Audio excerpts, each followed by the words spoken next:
Pemirsa seri pemahaman Skriptura yang saya kasihi dalam Yesus Kristus, kita akan membahas seri SPS kelima yang mengambil tema Kitab Rut.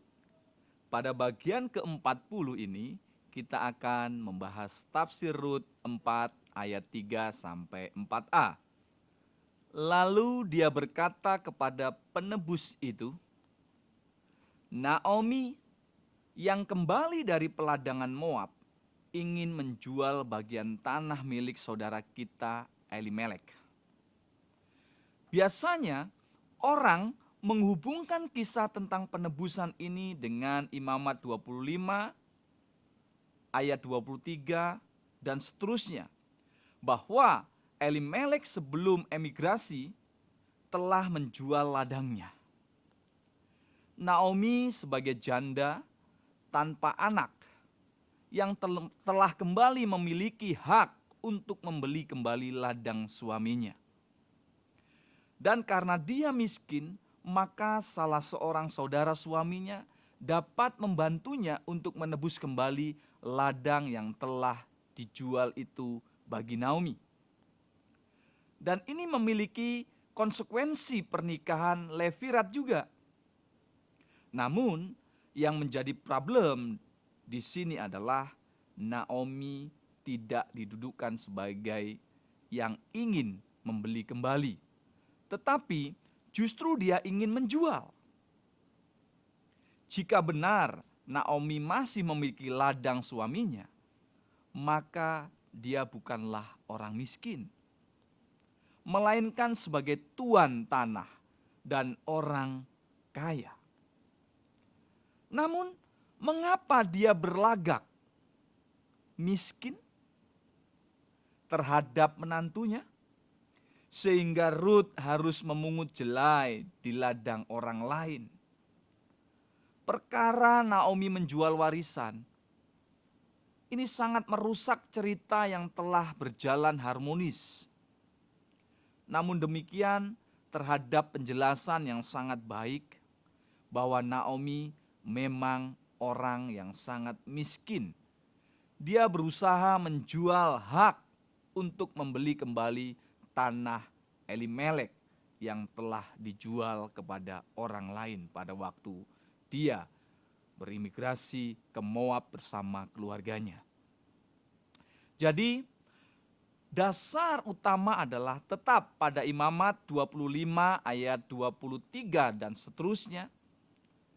Jika yang membeli adalah masih keluarga Elimelek, maka hal ini akan tetap menghidupkan nama Elimelek. Dan itu ada konsekuensi yang kedua, yaitu menikahi janda dari keluarga Elimelek. Dalam hal ini bukan Naomi, karena Naomi telah tua, melainkan Rut, janda dari anak Elimelek, agar nama Elimelek tetap eksis.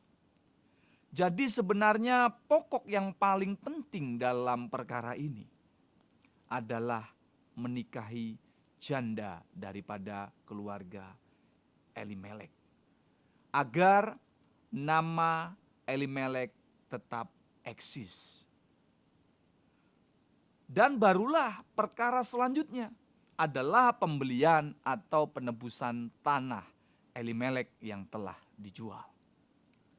Namun ini adalah taktik daripada Boas, yaitu membicarakan terlebih dahulu perkara sampingan, yaitu tentang tanah, yang justru perkara ini menjadi perkara pertama bagi diri penebus yang lain.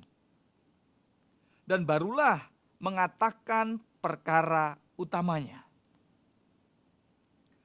Untuk itu aku berkata, aku ingin menyampaikan ke telingamu, belilah tanah itu di depan orang-orang yang duduk di sini dan di depan para tua-tua bangsa kita. Boas kembali melanjutkan pembicaraannya supaya penebus yang lain membeli hak, membeli kembali dari Naomi itu, yaitu dengan membeli tanah yang telah dijual oleh Elimelek.